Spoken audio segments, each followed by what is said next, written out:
Il y a quelques jours à peine, le milliard de berry pour une prime dans One Piece nous paraissait totalement disproportionné et on connaissait seulement 2 pirates dont la prime comptait 9-0. D'un côté, un mammouth indestructible, second de la créature la plus forte du monde, surnommé la sécheresse, le mec qui massacre un peuple à lui tout seul, et de l'autre, le personnage le plus charismatique du manga, après Wakasama. Mais c'était sans compter le chapitre 903 et la claque qu'Eiichiro Oda a mis dans la gueule de tous ses lecteurs. Oui, c'est depuis le 2 mai 2018 que Monkey D. Luffy a une prime s'élevant à 1,5 milliard, what the fuck. Chamboulant absolument tous les codes de son propre manga et univers, Oda décide donc de passer la vitesse en nous montrant non pas que la prime de Luffy est légitime ou non, car c'est un autre débat, mais que les empereurs en ont absolument rien à foutre. Genre, vraiment, les mecs ils sont assis, tranquilles et ne transpirent pas une seule goutte de sueur devant une prime de 1,5 milliard. Ce qui nous fait venir à la problématique de cette magnifique vidéo.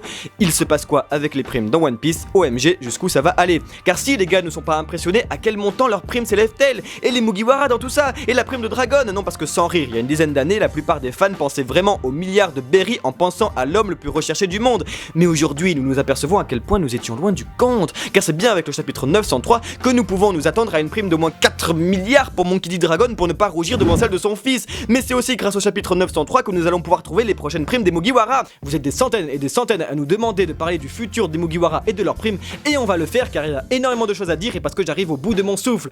Vous êtes prêts? C'est parti. Il y a une chose de sûre, Oda arrive à la fin de son œuvre, même si nous pouvons être certains d'avoir encore quelques années avant la toute fin du manga. Ces années vont nous paraître tout de même bien courtes comparées aux 21 ans déjà passés avec Luffy. Nous sommes dans le nouveau monde et les pirates sont de plus en plus forts, hein. Mais c'est un truc de dingue de se dire que même la prime de Zoro est ridicule face à celle de son capitaine. Alors que penser de celle des autres Mugi dans un nouveau monde où le milliard va devenir la base? Parce que no fake, si les empereurs font les malins devant la prime de Luffy, la leur doit avoisiner le double, voire le triple. Nous pouvons donc maintenant observer un écart de plusieurs centaines de millions entre Luffy et ses Nakama. Regardez, avant c'était bien équilibré, bien propre, super.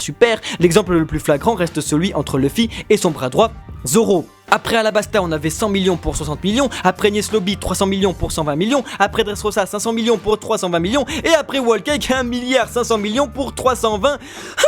C'est pourquoi il est légitime de se demander si Luffy ne va pas partir en vacances pendant un temps pour que sa prime devienne légitime. Parce que bien sûr qu'elle ne l'est pas, le mec il mange 3 Shichibukai en quelques mois, pénètre les 3 îles du gouvernement et l'humilie sur les 3, il a une flotte de plus de 5000 hommes, tout ça pour 500 millions, et là il rencontre Moscato, bim badaboum, sa prime elle triple. Je suis désolé, il y a anguille sous roche. Ah, ça va pas ça Morgan. Sans rire, pas besoin d'être Vegapunk pour se rendre compte que l'article de Fake News Morgan ne reflète pas la réalité, d'où la réaction des Mugiwara à la fin du 903. Mais assez tergiversé comme ça, il est temps d'annoncer les futures primes des Mugiwara. Quand j'ai dit que vous êtes des centaines, c'est pas une blague, vous êtes énormément à nous demander de parler des prochaines primes des Mugiwara dans le manga. Et on a réfléchi, et en fait, on n'en sait rien.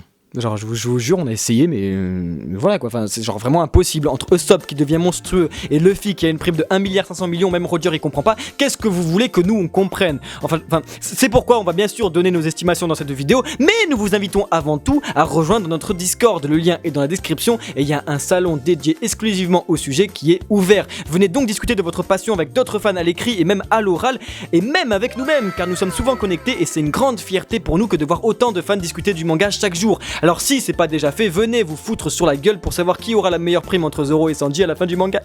Oda arrive à rendre son œuvre totalement imprévisible et c'est magnifique. Cependant, nous pouvons toujours partir du postulat qu'un certain équilibrage avec la grande guerre de Wano Kuni peut avoir lieu. En effet, comme dit précédemment, la prime de Luffy est beaucoup trop éloignée de celle de ses Nakama. Raison de plus pour ses compagnons de s'en rapprocher pour que cette prime monstrueuse devienne légitime. La guerre de Wano Kuni, annoncée comme un Marineford de puissance 1000 par Oda, est le moment idéal pour les Mugiwara de briller. Car étrangement, jusqu'à aujourd'hui, nous avons seulement eu et seulement un Luffy qui vole la vedette à ses amis, un Luffy qui se relève 1,5 milliard de fois face à Katakuri, un Luffy qui fait le beau en Gear Force devant Morgan et Big Mom alors que les autres plus intelligents restent dans l'ombre. Et si les Mugiwara déchaînaient leur puissance sur Wano Kuni avec un Luffy un peu plus en retrait? Et si on avait le droit à un véritable travail d'équipe pour faire tomber l'empereur à l'instar de Odds pour Sailor... Wait... Enies Lobby est égal Whole Cake avec arc de récupération, Sunny et Mary en feu, Robin, Sanji, Thriller Bark est égal Wano Kuni, les Mugiwara rassemblés à une gigantesque créature, et c'est qui était en retrait? Et c'était Luffy. Que ce soit avant la fin du manga ou après Wano Kuni, Zoro va monter au milliard easy. Nous savons très bien qu'il s'agit de son arc, Zoro va être mis en avant et nous pouvons être sûrs que le futur meilleur sabreur va réaliser de grandes choses dans les prochains chapitres. De quoi équilibrer les primes de l'équipage, car c'est bien à partir de ce moment-là que nous aurons droit d'observer le futur équipage du roi des pirates au top de leur niveau. Après Wano Kuni, Luffy pourrait très bien avoir une prime de 2 milliards, si Zoro lui de son côté a 1 milliard, ça marche, et c'est avec ce schéma-là que tous les autres Mugiwara pourraient voir leur prime doubler, voire tripler, rendant toujours le tout cohérent.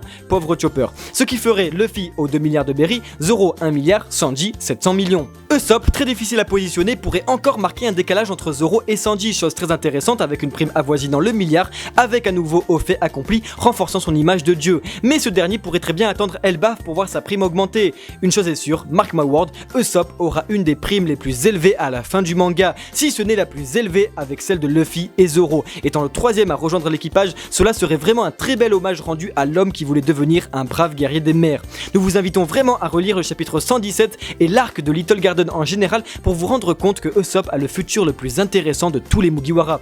Si je dois mourir au combat, c'est avec fierté que je ferai face à la mort en criant haut et fort « Je suis un brave guerrier des mers ». Voulant vaincre sa lâcheté depuis le début du manga, les rêves d'Usopp deviennent petit à petit réalité. C'est pourquoi la mort d'Usopp en martyr à la fin du manga n'est pas à exclure, ni une prime encore jamais vue, car c'est pas lui qui veut rassembler 8000 hommes derrière lui et qu'il en a déjà 5000, c'est pas lui qui voulait devenir un géant et qui a déjà le respect de presque tous les géants. Bref, Usopp sera l'homme qui sera le plus dangereux à la fin du manga avec Luffy, vous allez voir.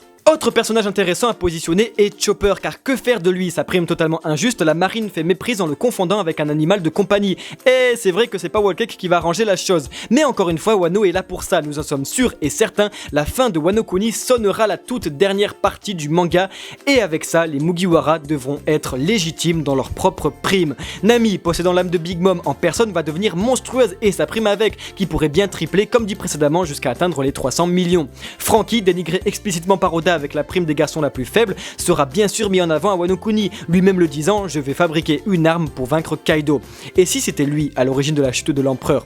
Hop là, manque plus que Fake News Morgan passe dans le coin et hop, l'univers est rééquilibré, avec un Franky qui attend les 500 millions, Inch'Allah. Très dur aussi pour Robin et Brook, presque impossible de donner des estimations à ces personnages, tellement leurs actions sont inattendues. Surtout pour Robin, sa prime augmentera sûrement avec la découverte de secrets qui devaient rester... secrets.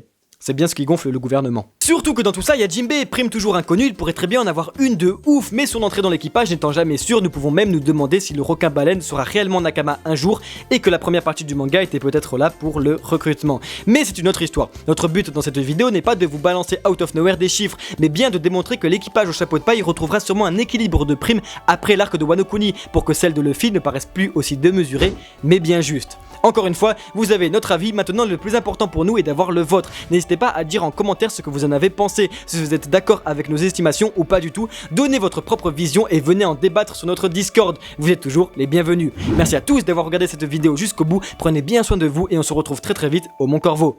Ciao ciao.